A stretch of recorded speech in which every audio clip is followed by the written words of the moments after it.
네, 스몬비족, 스마트폰과 좀비의 합성어입니다. 길을 걸을 때 전화기만 보는 사람들을 말합니다. 그런데 이런 스몬비족을 겨냥해서 길 바닥에 광고물을 붙이는 업체가 많습니다. 거리를 어지럽히는 건 물론 이걸 밟은 시민들이 넘어지고 미끄러지는 사고가 잦습니다. 밀착 카메라 구혜진 기자입니다. 통신사 대리점 앞에는 바닥에 광고물을 붙여놓은 경우가 많습니다. 표면이 코팅이 되어 있고 가장자리를 테이프로 붙여놔서 밟고 미끄러져 넘어지기 쉽습니다. 그거에 걸려서 넘어지기도 해요. 제가 밟은 테이프에 제가 넘어질 뻔한 경우도 있었거든요. 화장품 매장 광고도 공연 홍보 포스터도 바닥에 붙습니다. 실제로 비 온 날 젖은 광고물을 밟고 넘어져 크게 다친 사람도 있습니다. 그 비닐에 있는 물기를 밟고 넘어지시면서 손이 골절이 되셨고 철심을 받는 넘어지는 사람 그럼 다 보상을 해줘야 되냐. 일부 지자체가 단속에 나서보지만 업체들은 주말이나 저녁 시간을 틈타 광고물을 뗐다 붙이며 피해갑니다. 문제는 안전만이 아닙니다. 횡단보도 신호를 기다리다 보면 눈이 가는 곳에 스티커 광고가 여러 개 붙어 있습니다. 간밤에 눈이 왔지만 방수 재질로 만든 듯 그대로 남아있고요. 이쪽으로 와보시면 오래전에 붙은 광고 스티커가 그동안 제거되지 않아 흉하게 흔적만 남아있습니다. 서울의 관문인 서울역 환승센터에도 스티커 광고는 빠지지 않습니다. 사람을 찾아주는 심부름센터나 불법 대출 등 합법이 아닌 내용을 담은 경우가 많습니다. 오래전 붙인 스티커는 그림자처럼 흔적만 남아있고 너덜거려 미관을 해치기도 합니다. 보기에는 아무래도 지저분하다고 생각이 들죠. 불법 부착물이라고 생각이 들어요.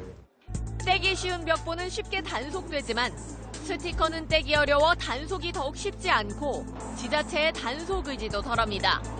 사진 찍은 거 다 보냈어요. 근데 그게 제거가 안 되더라고요. 양이 없어서 못한다는. 바닥에 붙은 광고물이 쏟아지기 시작한 건 스마트폰 사용자가 많아지면서입니다. 스마트폰과 좀비의 합성어인 이른바 스몬비족이 늘면서 거리에서 전단지를 배포하는 풍경도 달라지고 있습니다. 직접 손으로 건네기보다는 최대한 넓게 바닥에 흩뿌리는 겁니다. 학생들도 많이 다니는 인천의 한 번화가입니다. 한눈에 보기에도 낯뜨거운 전단들이 여기저기에 버려져 있는데요. 눈이 왔다 녹으면서 전단들이 바닥에 착 달라붙어 있습니다. 같은 날 홍대 밤거리도 마찬가지입니다. 검은 가방 안에서 나온 전단들이 뿌려지고 낙엽처럼 쌓인 전단 위를 사람들이 지나갑니다. 모두 유흥업소 전단지입니다. 바닥에 도배될 정도로 많이 뿌려지는 편이에요. 주말 같은 경우에는 길이 안 보일 정도로. 그러니까 종이 자체가 되게 반짝거리는 광택나는 재질이어서 더 그렇죠. 스마트폰을 보면서 가다가 어딘가에 부딪힐 뻔한 위험한 상황 한 번쯤은 경험해 보셨을 텐데요. 바닥에 부착된 광고물 때문에 앞을 보면서 가는 사람도 위협받고 있습니다. 밀착 카메라 구혜진입니다.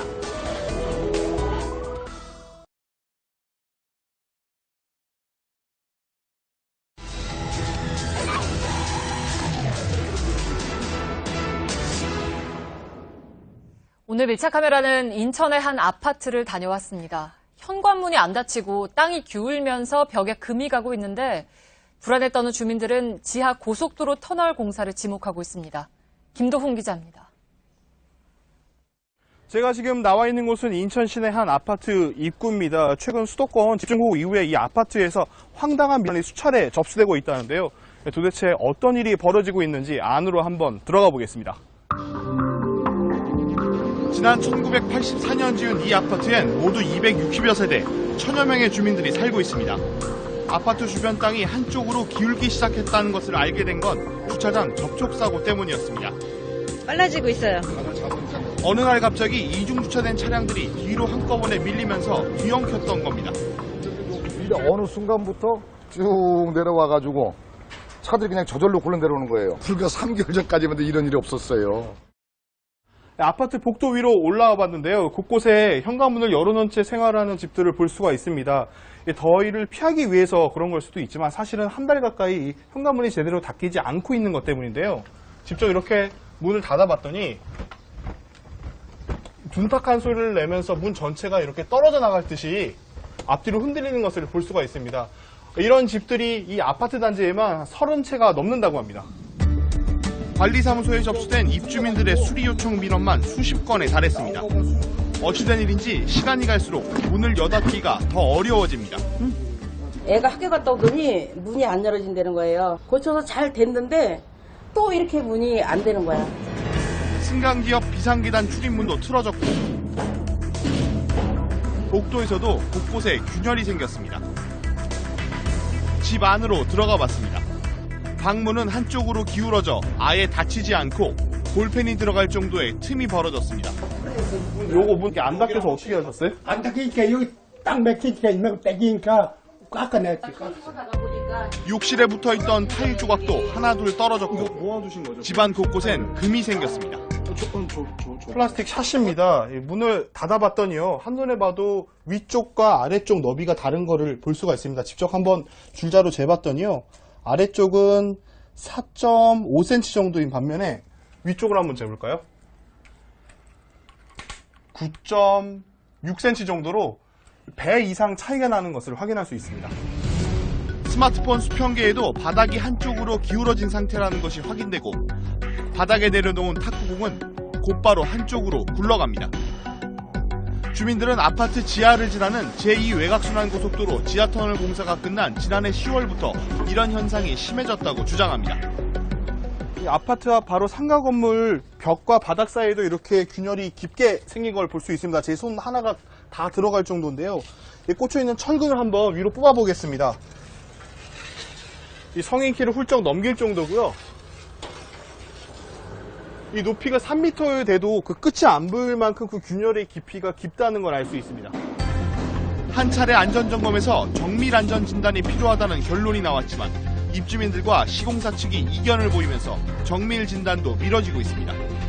주민들은 매주 청와대 인근에서 집회를 하고 도움을 요청하고 나섰습니다. 관할지자체는 달리 할 수 있는 조치가 없다고 합니다. 저희가 어떤 권한이 있는 사항이 아니다 보니까 근데 인천시장은 중재 역할밖에 할 수가 없는 거죠. 명확한 원인도 밝혀지지 않은 상황에서 오늘도 주민들은 불안함에 떨고 있습니다. 밀착 카메라 김도훈입니다.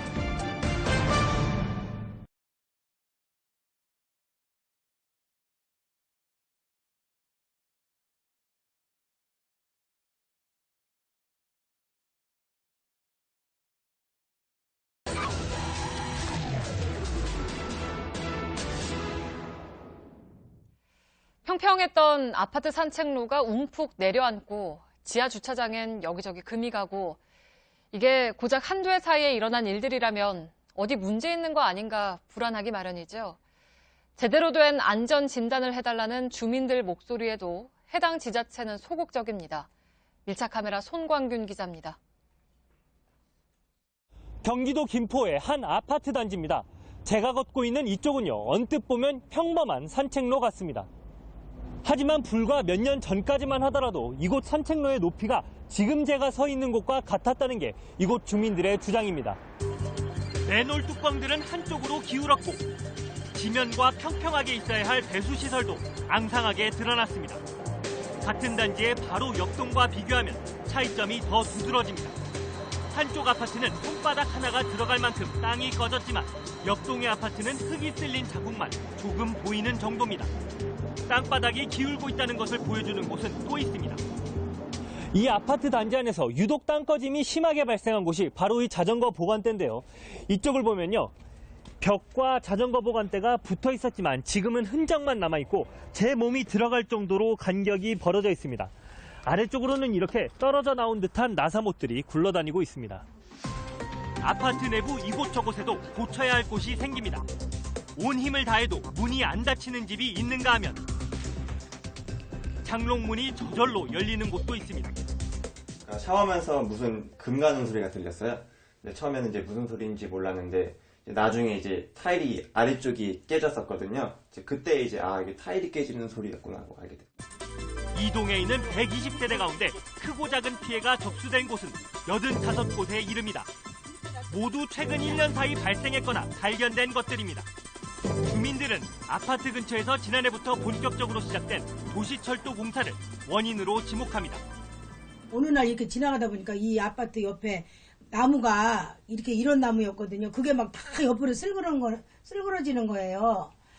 그래서 어머 이상하다 이제 막 보는 사람마다 그랬죠. 그러더니 어느 날 그 나무를 또 벼버렸어요. 그 왜 폈나 그랬더니 공사하는 아저씨들이 그렇게 폈다고 그러더라고요.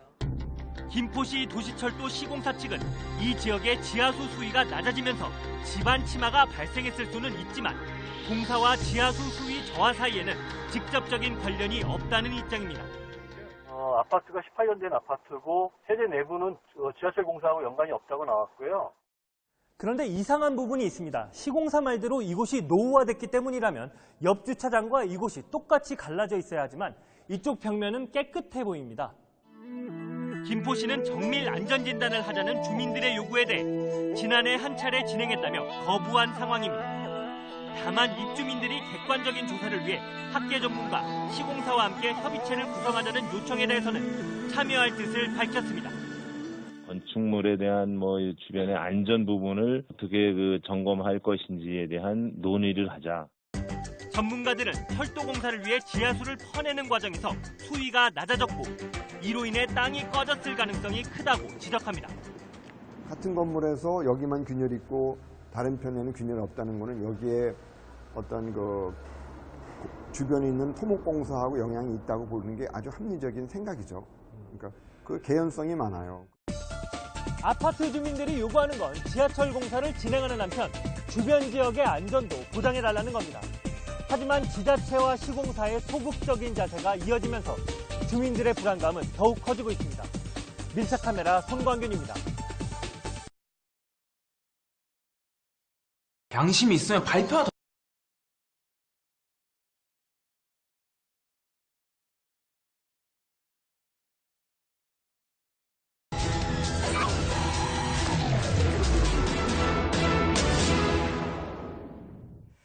경남 남해의 한 작은 마을에 수시로 날아드는 물체가 있습니다. 주민들은 늘 불안해하고 있는데요. 논밭에도 마을 어장에도 계속 날아와서 마음 편히 작업을 할 수가 없다고 합니다. 어떤 사연인지 밀착 카메라가 다녀왔습니다. 박소연 기자입니다. 밭을 내면 막 횡행 날아다니 겁이 나가지고 밭에 일을 못하고 말도 못해 그만 싹 공백이라. 마을 주민이 불안해하는 건 바로 골프공입니다. 제가 서 있는 다리 아래로 바닷물이 흐르고 있는데 바지락이 나오는 이 마을 어항입니다. 저쪽에 배가 정박해 있는 항구 모습도 보이는데요. 인접한 곳에 이렇게 골프장이 들어서면서 가까이에서 이렇게 골프를 치는 모습도 지켜볼 수 있습니다. 저쪽에도 이렇게 골프를 치고 있습니다. 지난 2006년 경남 남해군의 한 마을에 18홀 규모의 골프장이 들어섰습니다. 그런데 배를 피항시키는 항구 바로 옆에 골프장 4번 홀이 만들어졌습니다. 골프장과 주민들의 갈등이 발생하는 지점입니다. 정식으로 면회사를 내가면서 관리하는 어장이거든요. 공 날아온다고 이제 요 위로 올라오지 말아야 되더라. 우리 어장은 저까지 어장이고 마찰이 맨날 있어요. 실제로 바다에 골프공을 빠뜨리거나 해안가에서 공을 줍는 모습을 쉽게 볼 수 있습니다. 게다가 골프공이 수년 동안 갯벌에 쌓여 바지락 조업에 타격을 입고 있다고 주장합니다. 조개를 캐는지 공을 캐는지 모를 때가 있어요. 골프공은 5번 홀 근처 시금치 밭에도 날아들고 있습니다. 수확이 한창인 농민에게 위협이 되고 있습니다. 공이 내 앞으로 지나가더라고. 그래 내는 터지거든. 놀래야 돼. 시금치밭에 떨어진 골프공을 들어왔더니 이렇게 흙이 골프공 모양처럼 동그랗게 패여 있습니다. 물은 땅이지만 골프공의 위력을 짐작하게 합니다. 한 농민은 사흘 동안 주운 공이라며 고무대야 한가득을 내밉니다. 취재진도 밭에서 20여 분 동안 골프공 14개를 주웠습니다. 밭에서 공 치는 소리가 들리고 골프장에 있는 사람들과 대화도 가능합니다. 골프공을 되게 많이 주워서요. 여기는 잘 넘어가는 편이라서 저희도 골프 따로 하거든요. 제가 서 있는 시금치 밭에서 도로 하나를 두고 바로 골프장이 있습니다. 불과 몇 걸음 만에 닿을 거리인데 날아오는 골프공을 막을 안전망은 전혀 없습니다. 지난해 리조트 측은 문제점을 인식하고 골프장 외곽에 향나무와 대나무를 심기 시작했습니다. 그러자 그늘이 생겨 농작물이 잘 자라지 못한다며 주민들이 반대했습니다. 대신 그물망 설치를 요구했지만 이번엔 리조트 측이 미관이 좋지 않다며 난색을 표하고 있습니다. 어느 분이 한 분은 바로 다쳤어요. 그런데 심하게 안 다치고 그냥 골프공이 그진 떨어질 때 맞아가지고 여기 시골 사람들 그렇게 심하게 따지지는 않거든요. 그냥 넘어간 거죠. 안전을 위협하는 골프공 민원은 수도권에서도 발생하고 있습니다. 신도시가 조성되면서 경기도의 한 골프장 바로 옆에 도로가 새로 뚫렸는데 지난 7월 이곳을 지나던 차량 보닛 위로 골프공이 떨어져 하마터면 큰 사고로 이어질 뻔했습니다. 이 때문에 안전망 설치와 코스 변경 등 시정명령을 받았습니다. 그런데 업체 측은 민원이 발생한 일부분만 그물망을 설치했고 이마저도 망 높이가 낮아서 부실하다는 지적이 나오고 있습니다. 이처럼 비슷한 민원이 잇따르는 건 골프장 밖 시설물과의 거리와 안전망 설치 기준을 명확하게 규정해 놓은 관련법이 없기 때문입니다. 운동과 휴식을 위해 골퍼가 친 공이 주민들에겐 위협과 불안이 되고 있습니다. 더 큰 사고로 이어지기 전에 촘촘한 그물망 설치 등 안전대책이 필요해 보입니다. 밀착카메라 박수입니다.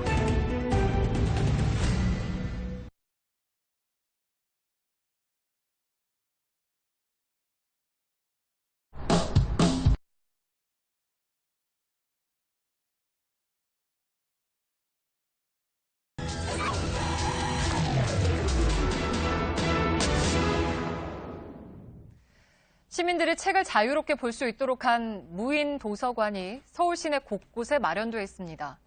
그런데 일부 이용객들이 쓸만한 책을 모조리 가져가는 통에 하나둘 문을 닫고 있다고 하는데요. 밀착 카메라가 살펴봤습니다. 안지현 기자입니다.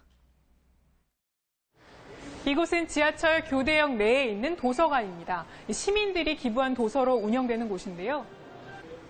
우체통에 도서를 기부하게 되면 바로 옆에 놓인 공중전화 부스의 책장에 책이 놓이게 됩니다. 자세히 보시면 어린이와 청소년 그리고 문학과 비문학 등 다양한 분야의 책들이 놓여 있는데요. 그런데 워낙 책의 분실이 많다 보니까 관리자가 없을 때는 보시는 것처럼 문을 닫을 수밖에 없다고 합니다. 사실상 무인 도서관이 아니라 유인 도서관이 된 건데 어쩔 수 없다는 게 운영기관 측의 설명입니다. 근무자가 없으면은 분실량이 상당하죠. 그래서 잠그지 않으면은 안 됩니다. 한국방정환재단이 2년 전 설치한 이곳의 운영 시간은 점차 줄어 지금은 오전 9시부터 3시간만 문을 엽니다. 잠글 수 없는 어린이 서가 쪽에는 계속 책이 분실돼 책장 한쪽이 텅 비어 있습니다. 다른 지하철역 무인 도서관의 사정도 비슷해 한때 13곳이었던 역내 도서관은 이제 절반도 채 남지 않았습니다. 결국 남은 무인 도서관은 종교단체나 외부재단이 운영해 그나마 계속 책을 댈 수 있는 곳뿐입니다. 지방자치단체에서 운영하는 도서관도 분실 때문에 위기에 처하기는 마찬가지입니다. 이번엔 서울 석촌호수 옆에 마련된 무인 도서관입니다. 이곳은 송파구청에서 기부된 도서로 운영하는 곳인데요. 이 규모가 크지 않은데 자세히 보시면 굉장히 낡은 도서들이 많이 보입니다. 이 컬러 학습 대백과라는 제목의 책도 있는데요. 한 권 꺼내서 안에 살펴보니까 굉장히 오래된 이 사진들이 보이고요. 맨 뒤에 보니까 이 발간 연도가 무려 1977년입니다. 새 책은 갖다 놓는 대로 사라지고 오래된 책만 남은 겁니다. 당연히 이런 책으로 시민의 발길을 잡기에는 무리입니다. 책 자체가 시대에 뒤떨어지고 요즘 사람들한테 구비에 당기는 그런 책은 없는 것 같아요. 성동구청에서 운영하는 무인 도서관에도 역시 남아있는 책은 온통 어린이 책뿐입니다. 최근에는 그나마 성과를 내고 있는 무인 도서관도 있습니다. 이 열차는 파주와 양평을 잇는 경의중앙선입니다. 특히 제가 이번에 타는 열차는 하루에 단 3번만 운행하는 독서 바람 열차인데요. 이 말 그대로 열차 안에서 독서를 할 수 있는 곳입니다. 이 열차 한켠에 보시면 이렇게 서가가 마련되어 있는데요. 이 한쪽에서는 이 종이책뿐만 아니라 옆에 보시면 이 전자서적도 이용할 수 있습니다. 시민들의 반응은 좋습니다. 저녁에 퇴근할 때 차에서 이렇게 졸지 않고 책이라도 보고 그러니까 좋지. 한 달에 한 번 열차 내에서 북 콘서트도 열립니다. 이곳은 코레일과 함께 파주시청, 한국출판문화산업진흥원이 함께 운영하고 있습니다. 이 열차 도서관의 책 분실률이 높지 않은 건 책꽂이가 열차 안에 설치된 데다 관리자도 3번에 한 번꼴로 열차에 탑승하기 때문입니다. 좀 부실이 우려가 됐었는데 생각보다는 시민들이 자발적으로 책을 가져다 주시는 것도 있고 해서 예상했던 것보다 많지는. 오히려 돈을 내고 물건을 사야 하는 무인 판매대의 경우에는 양심 거래가 잘 이루어지는 편입니다. 서울 홍제동에 있는 한 무인빵 판매대 앞을 관찰 카메라로 살펴봤습니다. 3시간여 촬영 시간 동안 돈을 내지 않고 간 손님은 아무도 없었습니다. 각박한 사회 속에서 하나의 서로 흐뭇함이 될 수 있다는 생각이 들었고요. 주인이 없는 책은 슬쩍해도 된다는 무인 도서관에 느슨한 시민의식과는 대비되는 장면입니다. 지켜보는 사람은 없었지만 통 안에는 빵값이 모두 들어와 있었습니다. 이런 양심이 모이지 않으면 무인 도서관은 우리의 부끄러운 자화상을 확인하는 텅 빈 도서관이 될 수밖에 없습니다. 밀착 카메라 안지연입니다.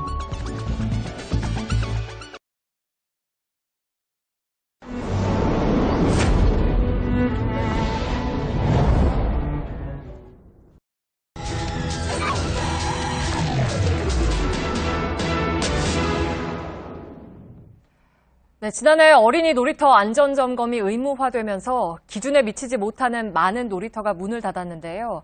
상당수가 그대로 방치되거나 아예 용도가 바뀌면서 아이들 놀 수 있는 공간도 그만큼 줄었습니다. 특히 서민 주거 지역에서 문제가 더 심합니다. 밀착 카메라 고석승 기자가 취재했습니다. 불과 얼마 전까지만 해도 놀이시설이 설치돼 있었던 서울의 한 아파트 놀이터입니다. 지금은 보시는 것처럼 횡한 모습인데요. 놀이터 안전점검에서 불합격 판정을 받으면서 시설을 모두 철거해버린 겁니다. 놀이터 자리에는 운동시설 등 주민 편의시설이 들어설 예정입니다. 주민들 생각 중에 놀이터는 있으니까 편의시설을 만들려고 하고 있습니다. 안전검사에 불합격한 전국의 놀이터는 모두 1,500여 곳. 일부 놀이터는 보수를 거친 뒤 다시 열기도 했지만 여전히 방치돼 있거나 아예 사라져버린 놀이터도 많습니다. 한 아파트 놀이터입니다. 폐쇄된 지 1년쯤 됐는데요. 보시는 것처럼 아이들의 발길이 닿은 지 오래된 듯 바닥은 잡초로 무성하고 놀이기구 역시 칠이 벗겨지고 녹이 슬어서 금방이라도 부서질 것 같은 모습입니다. 주민들은 놀이터를 고치고 싶어도 딱히 방법이 없다는 입장입니다. 사람 경비를 하려고 하면 뭐 돈도 없고 이래가지고 그건 안 돼요 지금. 고쳐하는 얘기는 뭐 고쳐하는 방법이 없다 이거거든요. 지방자치단체의 심사를 거쳐 아파트 보수지원금 형식으로 일부를 보조받을 수 있지만 이마저도 쉽지는 않습니다. 놀이터에 내가 지원하는 거는 오래된 건 없고, 아파트 지원사업이라 해가지고 선정이 되면은 그 공사에 대해 가지고 반 정도를 지원할 수 있는 그런 거는 있어요. 특히 방치된 놀이터 상당수는 서민들이 많이 사는 오래된 소형 아파트에 집중돼 있습니다. 한 소형 아파트의 놀이터는 빈약한 시설 탓에 아무도 찾지 않습니다. 폐쇄된 놀이터 인근의 또 다른 아파트 놀이터입니다. 이곳은 시설이 잘 돼 있어서 다른 지역에 사는 아이들까지 이 놀이터에서 노는 모습을 흔히 볼 수 있습니다. 여기가 시설도 그것도 재밌어요. 어려워가지고 여기가 좀 그래요. 안전점검을 통과한 놀이터도 곳곳이 문제투성입니다. 칠이 벗겨지면서 녹슨 시설이 여기저기 눈에 띕니다. 쓰레기도 곳곳에 버려져 있습니다. 더 큰 문제는 노숙인들이 자리를 차지한 놀이터입니다. 잠들어 있는 남성 옆으로 술병이 버려져 있습니다. 담배를 피우는 모습도 흔하게 볼 수 있습니다. 실제 놀이터가 그 기능을 잘 못하죠. 이게 많이 깨끗해진 거예요. 그래도 이제 또 저희가 퇴근하고 주말 같은 경우는 술 마시러 가는 경찰과 이야기를 나누던 중 술 취한 남성이 다가와 횡설수설합니다. 우리 한국 사람은 좋은 사람은 메타시 이야기해볼게요. 이렇다 보니 정작 아이들은 놀이터를 갈 수 없는 상황입니다. 애들이 노는 공간이 꼭 놀이터에서 그러면 애들 많을 때는 좀 나쁘고. 전문가들은 놀이터가 갖는 의미는 단순한 놀이공간 이상이라고 말합니다. 친구들끼리 경쟁도 하고 원칙도 세우고 저보기도 하고 신체적으로나 심리적으로 성장하는 아주 중요한 곳이고요. 시민으로서 존중받는 경험을 할 수 있는 곳이 곧 놀이터일 수 있거든요. 학원이다 뭐다 요즘 아이들 참 바쁩니다. 그래도 잠깐이나마 마음 편하게 놀 수 있는 공간은 분명 필요합니다. 아이들에게 안전하고 즐거운 놀이터를 만들어주는 것 바로 우리 어른들의 몫입니다. 밀착 카메라 고석승입니다.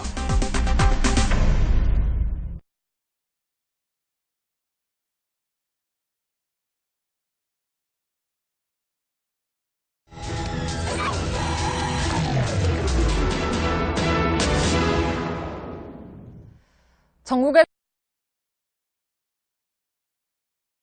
300개 넘는 노선에서 시티투어 버스가 운행 중입니다.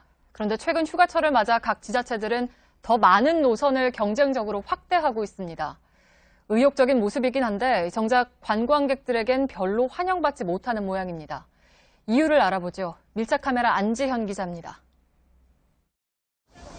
이곳은 서울 광화문 앞입니다. 이곳에서도 서울 시티투어 버스를 탈 수 있다고 하는데요. 이 매표소 앞에는 사람들이 줄을 서서 표를 사고 있습니다. 이 서울 시티투어 버스 코스 가운데 이 도심 고궁 코스가 가장 인기가 많다고 하는데요. 어떻게 운영되는지 저도 직접 체험해 보겠습니다. 덕수궁과 남산 한옥마을을 비롯해 서울 시내 22곳을 돕니다. 표를 한번 사면 하루 종일 어디서든 타고 내릴 수 있는 순환형 버스로 지난 주말 750명이 이 버스를 이용했습니다. 시티투어가 제일 편하고 좋을 것 같아가지고 한번 또 좋은 경험이기도 하고요, 애들한테도. 서울 시티투어 버스는 보시는 것처럼 일반 관광버스 형태입니다. 안쪽에는 45개의 좌석이 마련되어 있는데요. 그런데 좌석을 자세히 보시면 이렇게 앞쪽에 오디오 가이드가 설치되어 있어서 이 외국어로도 지역에 대한 설명을 들을 수 있습니다. It's so clear. Yeah, it's good. 서울 시티투어 버스는 현재 2개의 민간 업체가 각각 서울시가 정한 노선에서 운영 중입니다. 서울 시티투어 버스 정류장 앞입니다. 이 버스에 내렸다가 다시 탈 때는 이렇게 빨간색 표시가 있는 곳에서 타면 되는데요. 이 버스 정류장 안쪽에 오시면 다음 버스를 언제 탈 수 있는지 이처럼 운행 시간표가 붙어 있습니다. 그런데 자세히 보시면 굉장히 빼곡한데 이렇게 한글만 적혀 있어서 외국인은 알아보기가 쉽지 않아 보입니다. 아예 정류장이 제대로 갖춰지지 않은 곳도 있습니다. 도착 시간이 잘 지켜지지 않기도 합니다. 이곳은 서울 고속터미널 앞에 있는 시티투어 정류장입니다. 이렇게 작게 표지판이 세워져 있는데요. 가장 가까운 버스는 앞으로 약 10분 뒤인 4시 36분에 도착한다고 하는데요. 과연 이 시간에 버스가 도착하는지 저희가 버스를 기다려보겠습니다. 예정 시각보다 약 20분 지나서 도착했습니다. 교통 정체 때문이라고는 해도 운행 시간표와 차이가 큽니다. 원래 3시 출발인데요. 지금 이쪽에 좀 차가 좀 많이 밀려서. 서울시뿐만 아니라 전국적으로 300개 넘는 노선에서 시티투어 버스가 운행 중입니다. 이번에는 경기도 수원에서 진행되는 수원 시티투어 버스입니다. 이 서울과 달리 처음부터 끝까지 가이드가 동행하는 패키지 형태의 시티투어라고 하는데요. 한 사람당 11,000원, 3시간 정도 운영된다고 합니다. 이번에는 어떻게 운영되는지 한번 살펴보겠습니다. 3시간 동안 7곳의 관광지를 거치다 보니 한 곳에 머무는 시간은 20-30분. 겉핥기 관광이 불가피합니다.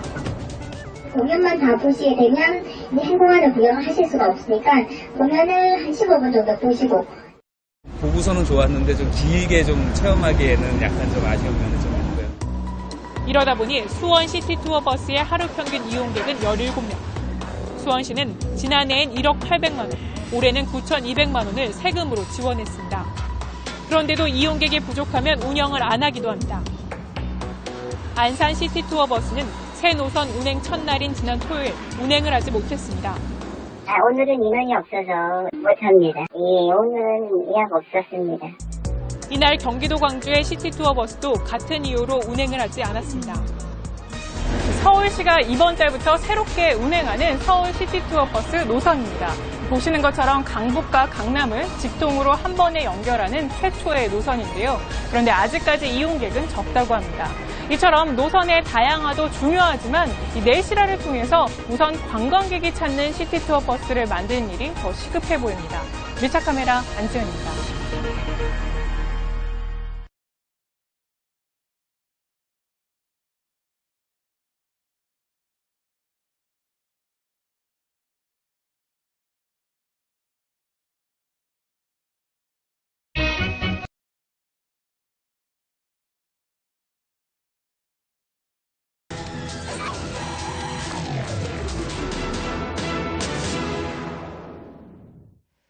서울 도심과 외곽 지역을 연결해서 출퇴근 시간에 부담을 줄이는 BRT 간선 급행버스 사업이 있습니다. 그런데 수백억 원대 예산을 들이고도 활용되지 못한 채 흉물스럽게 방치되는 곳이 있습니다. 치솟는 도심 집값에 피해서 이사를 한 주민들은 분통을 터뜨립니다. 밀착 카메라 김도훈 기자입니다. 도로를 달리는 차량들 사이로 높게 솟은 고가차도가 눈에 띕니다. 그런데 차량 통행이 많은 아래쪽과 달리 고가차도 위는 텅 비어 있습니다. 제가 지금 서 있는 곳은 경기도 의정부 장암 고가도로입니다. 지난 2014년 10월 사업비 30억 원을 들여서 서울 방면 549m 구간을 개통을 했는데요. 뒤쪽을 보시면 이 고가도로 진입로 3개 차로 중에 1개 차로가 이렇게 플라스틱 방호벽에 가로막혀 있습니다. 어떤 이유에서인지 지금부터 한번 확인해 보겠습니다. 장암 고가교는 서울 도봉산역과 의정부 민락 2지구를 잇는 간선급행버스 BRT 사업의 일환으로 설치됐습니다. 수도권 외곽 신도시 주민들의 도심 접근성 편의를 위한 간선급행버스 노선 사업에 투입된 예산만 945억 원에 달합니다. 하지만 2015년 12월 미끄럼 사고 위험을 이유로 임시 폐쇄가 결정된 이후 지금까지 1년 6개월째 애물단지 신세가 됐습니다. 폐쇄된 고가차로 1km 전부터 도로에 차단봉이 설치되면서 속도를 급하게 줄이고 끼어들다 보니 접촉사고도 잦습니다. 개통을 안 할 거면 왜 만들었는지 솔직히 모르겠어요. 지금 사고가 더 많이 나요. 1차선에서 확 줄어들기 때문에 거기 그 자리에서 사고가 엄청 많이 나요. 진입로 쪽 차로가 막히면서 서울로 가는 길목은 출퇴근 시간이 아닌데도 지체와 서행이 반복됩니다. 간선 급행버스 노선 개통으로 접근성이 빨라지게 된다는 소식에 이사를 결심했던 주민들의 불만이 터져나옵니다. 저희 이사 올 때는 개통 예정이라고 얘기를 듣고 이사를 왔는데 대중교통 이용하는 사람들은 그게 되게 필요한 상황이었는데 속았다는 생각도 좀 들고. 대중교통 이용에 지쳐 자동차를 구입한 주민들도 있습니다. 승용차가 아니면 15분은 어림도 없고요. 40분, 50분, 출퇴근 시간이면 1시간까지도 걸리거든요. 이것만 믿고 입주를 했다가 완전히 낭패를 보고 땡빛을 내서 경차를 마련하게 된 거예요.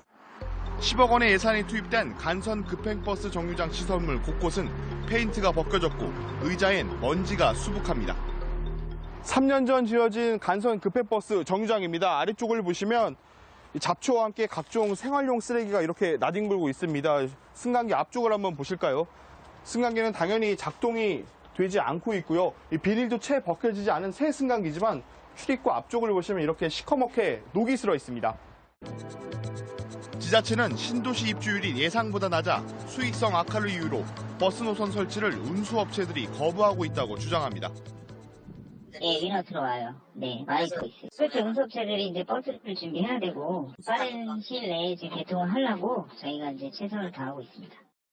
또 다른 관계기관은 정체 구간 해소를 위한 일반 차량 고가차도 통행도 사고 위험성이 높아 어렵다고 말합니다. 3개월간 임시로 타서 다녔었거든요. 문제는 서울 쪽으로 가는 차들이 사고가 많이 난다는 겁니다. 여기가 곡선도로고 위에가 약간 올라가 있거든요. 그래서 접촉사고가 많이 난 거예요. 민간 운수업체들이 수익성 문제를 이유로 계산기를 두드리는 사이 900억 넘는 예산이 투입된 간선 급행버스 도로 옆에선 오늘도 긴 퇴근 행렬이 이어지고 있습니다. 밀착 카메라 김도훈입니다.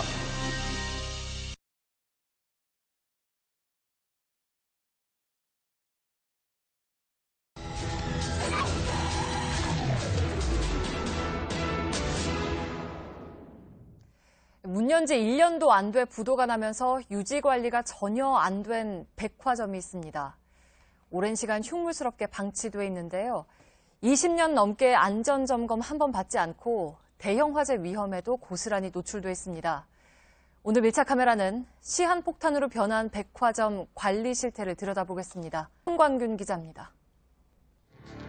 깨진 창문에는 날카로운 유리 조각만 남았고 외타일 수십 개가 떨어졌고 머리 위를 조심하라는 경고가 곳곳에 붙은 이 건물은 지어진 지 20년이 넘은 백화점입니다.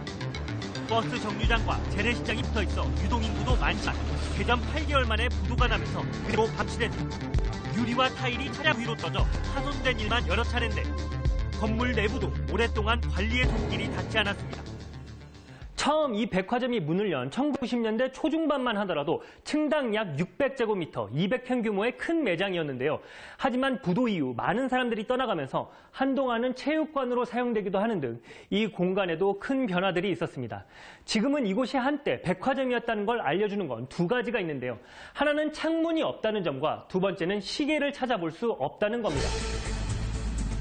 화재 대피소로 지정된 이 건물에서 마지막으로 안전 점검이 이뤄진 건 1995년입니다. 여성 전용 목욕탕과 고시원, 침구류 가게 등이 아직 문을 연 상태라 작은 화재도 큰 피해로 이어질 수 있습니다. 이 백화점 건물의 6층 입구입니다. 보시는 것처럼 엘리베이터 바로 앞에 이렇게 스티로폼으로 만들어진 매트와 베개 그리고 이불이 있는데요. 이곳 상인들은 아무래도 집이 없는 사람들이 머물고 간 것으로 추정을 하고 있습니다. 쓰레기가 있어서 악취도 굉장히 심하고 이곳에는 전기장판도 있어서 화재 위험까지 있지만 이 공간 안에는 소화기도 없고요. 이 천장에 있는 화재 감지 센서도 전기가 끊어진 탓에 작동을 하지 않고 있습니다. 옥내소화전이 물이 안 나오다 보니까 화재를 진압하는 좀 문제점이 발생했습니다. 그래서 그 다음 날 소방시설이 문제가 있는 점을 발견하게 된 거죠. 문제는 상가 분양 업체가 자취를 감추고 각 점포 소유자들도 연락이 끊기면서 관리의 책임을 묻기도 어려워졌다는 점입니다.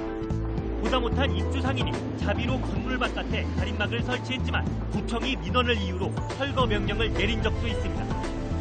사람들이 드나들인데 이게 다치잖아요.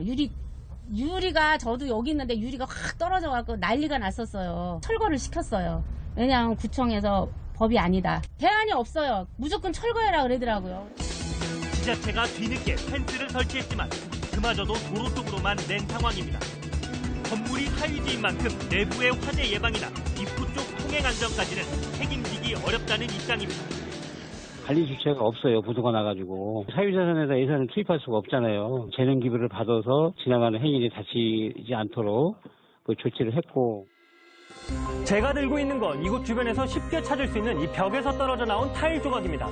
이렇게 건물이 방치돼서 시민들을 위협할 동안 지자체는 뾰족한 대책은커녕 안전을 위한 최소한의 노력도 기울이지 않고 있는데요.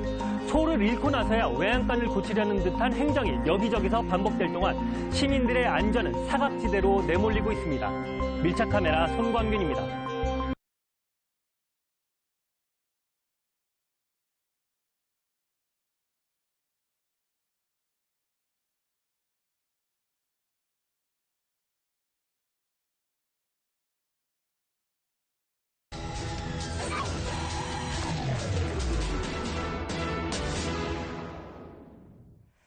새로 입주한 아파트 거실에서 커다란 분묘가 보인다면 어떨까요?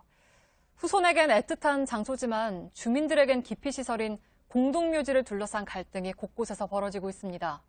관리되지 않고 버려지는 분묘도 늘고 있다는데 밀착 카메라가 취재했습니다. 박소연 기자입니다. 지난달 말부터 입주가 시작된 500여 세대 규모의 한 아파트 단지입니다. 그런데 일부 세대 거실에선 기대하지 않았던 전망이 펼쳐집니다. 문을 열고 테라스 밖으로 나가면 분묘가 보입니다. 이곳에서 분묘까지 약 30m밖에 떨어져 있지 않습니다.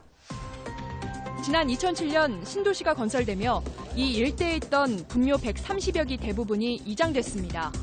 그런데 종중 측의 반대로 분묘 7기는 이전하지 않아 아파트 단지 속 공동묘지가 된 겁니다. 전설의 고향 보는 기분으로 살아야 될 것 같다. 심지어 운동기구도 분묘 사이에 위치해 있고요.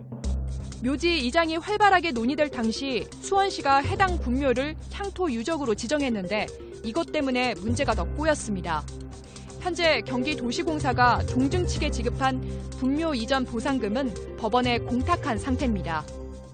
한 500년 동안 고향을 내주고 나온 사람들인데 그 상추 유적 해갖고 그것만 보존시킨 건데 그것까지 판내라고 그러면은 도심 속 공동묘지와의 불편한 동거는 이곳뿐만이 아닙니다.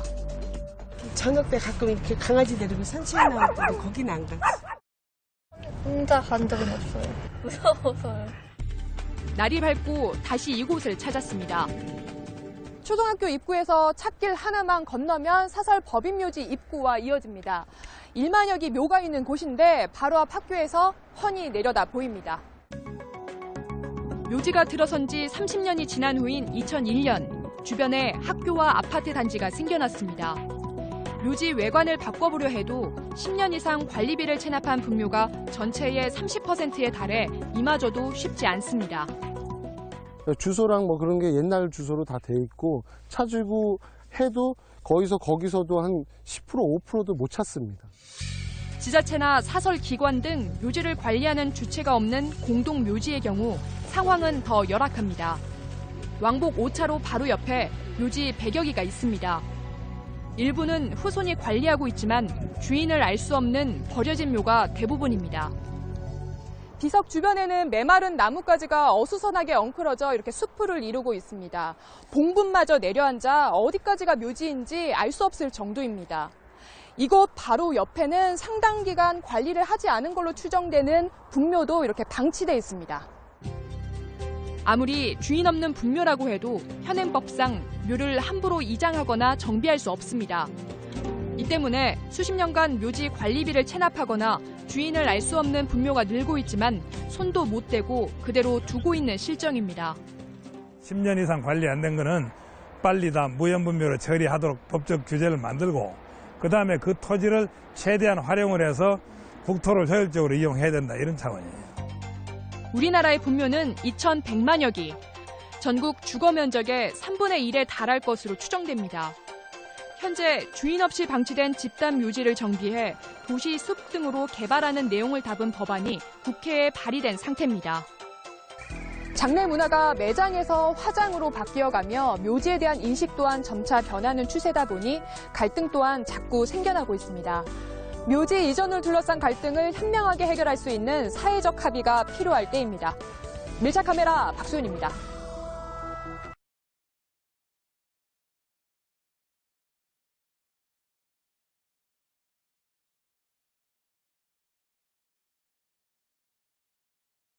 양심이 있으면 발표하자.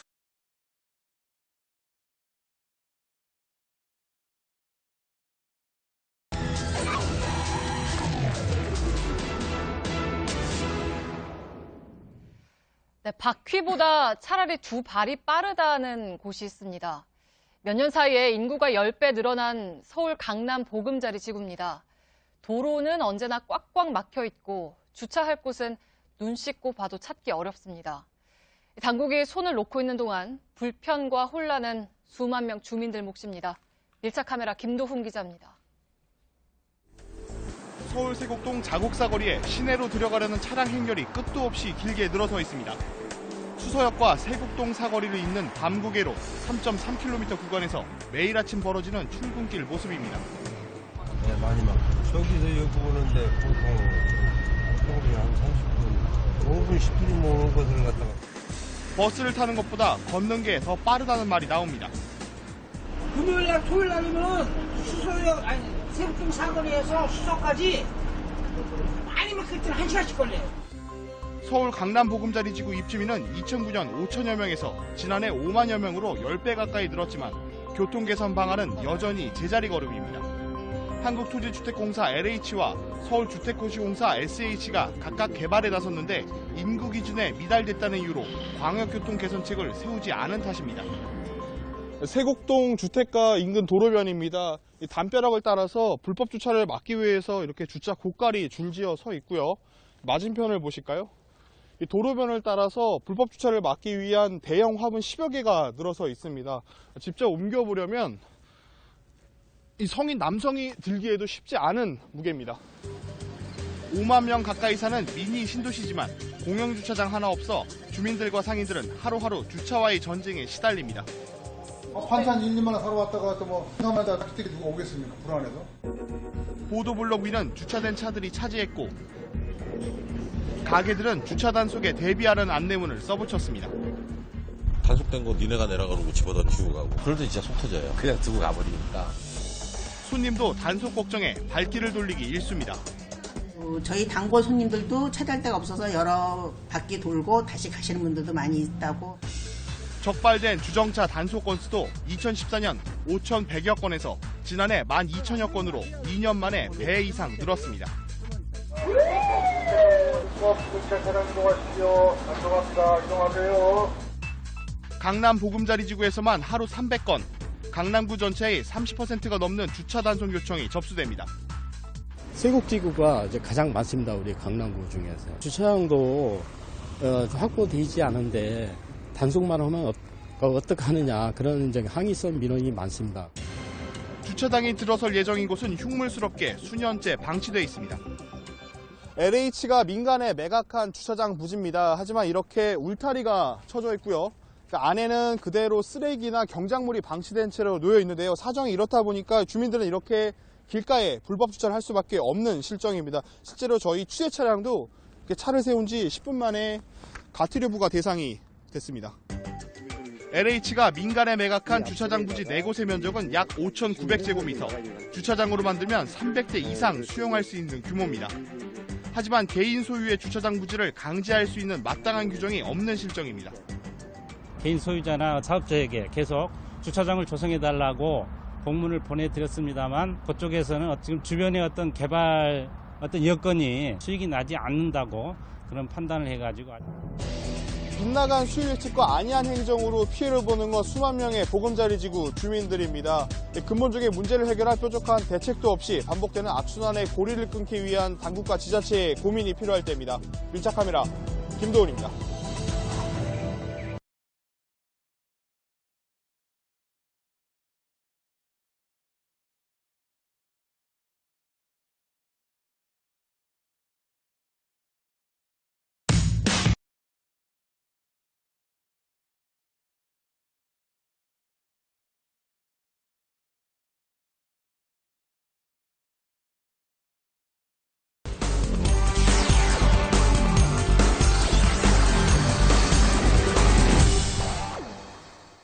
지난 9월 완공된 고척 스카이돔 구장이 오는 4일 정식 개장합니다. 지난 주말 이곳에서 공연이 열렸는데 설계 당시부터 지적된 교통 혼잡이 실제로 벌어졌습니다. 이날 객석은 최대 수용 인원의 절반밖에 되지 않았습니다. 밀착 카메라 박소연 기자가 취재했습니다. 은빛 유선형의 고척 스카이돔이 주변을 압도합니다. 공사 기간만 6년, 당초 예산의 2배가 넘는 2,400억 원이 투입된 한국 최초의 돔 야구장입니다. 최대 수용 인원이 2만 2천 명에 달합니다. 경기장 바로 옆에는 학생 770여 명이 다니는 초등학교가 있습니다. 학생들은 바로 이곳에서 공부를 하고 있는데요. 구장 주변에는 어떤 건물이 있는지 한번 차를 타고 돌아보겠습니다. 건너편에는 대학교가 있고 인근에는 대규모 아파트 단지가 밀집해 있습니다. 돔구장 옆에는 초등학교와 고등학교가 나란히 들어서 있습니다. 인근 주민들의 반응은 기대보다 걱정이 앞섭니다. 활성화되는 거 부분은 좋은데 교통체증이 있을 것 같아서 도로는 확장이 되지 않고 동경기장만 들어서 있기 때문에 그런 정체는 더 심해지지 않을까 이렇게 생각합니다. 돔구장 주변은 경인로와 서부간선도로가 교차하고 있는데 상습 정체 구간으로 꼽히는 지역입니다. 낮 시간이지만 이미 고척교 아래는 차량들로 가득 찼습니다. 열악한 주차시설도 문제로 꼽힙니다. 이곳은 지하 주차장입니다. 경기장에 최대 2만 2천 명까지 몰릴 수 있는데요. 실제 관람객이 주차할 수 있는 공간은 220면에 그칩니다. 목동구장 주차장 1,100여 면, 잠실구장 1,400여 명과 비교하면 턱없이 부족합니다. 그렇다면 대중교통 이용은 어떨지 들여다봤습니다. 916 1번 출구로 나와 경기장이 어디 있는지 한번 찾아가 보겠습니다. 오른쪽을 살펴보니까요. 종합 안내판이 있네요. 지도를 살펴봤는데 근데 어디에도 경기장이 어디에 있는지 표시되어 있지 않아 어느 방향으로 나가야 될지 잘 감이 잡히지 않습니다. 주변을 좀 더 살펴보겠습니다. 왼쪽을 보니까요. 고척 스카이돔을 가리키는 안내판이 하나 있네요. 표지판이 하나 있는데 660m가량 걸어가면 경기장이 있을 것 같습니다. 한번 안내판이 가리키는 화살표를 따라서 걸어가 보겠습니다. 좁은 보행도로를 따라 지하철 출구에서 돔구장 입구까지 빠른 걸음으로 15분가량 걸렸습니다. 안내판이 부족해 초행길인 관람객들은 혼란스러워합니다. 지금 나와서 지금 아까 저쪽 막 계단 밑으로 내려가가지고 저쪽 저 건너편에 타는 쪽으로 갔어요. 이게 나와서 어디로 갈 수 있는 유도를 해줘야 되는데 이게 전혀 없어요. 돔구장에서 열린 K-팝 공연이 끝나자 관객들이 밖으로 쏟아집니다. 순식간에 구장 앞 인도는 사람들로 가득 찼습니다. 공연이 끝나자 관람객들이 한꺼번에 나오고 있습니다. 오른쪽에 보시면요. 횡단보도 신호가 바뀌자 많은 사람들이 한꺼번에 도로를 건너고 있습니다. 신호가 바뀌어도 아랑곳하지 않습니다. 경찰들은 신호를 어기는 보행자를 막기에 급급합니다. 같은 시각 버스 정류장과 지하철역은 귀가하는 사람들로 북새통을 이룹니다.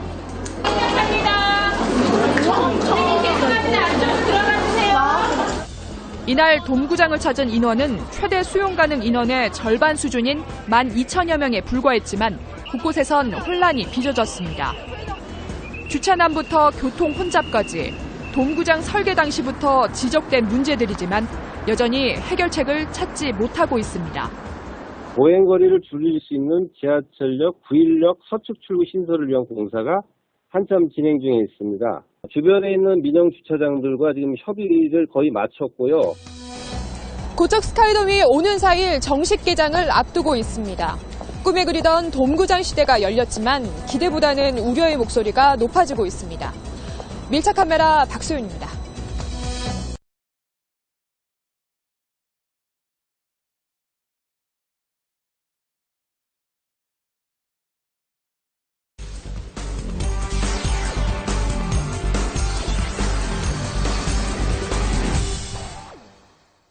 오늘 밀착 카메라는 평소에 그냥 그러려니 하고 넘겨왔던 문제를 한번 짚어봤습니다.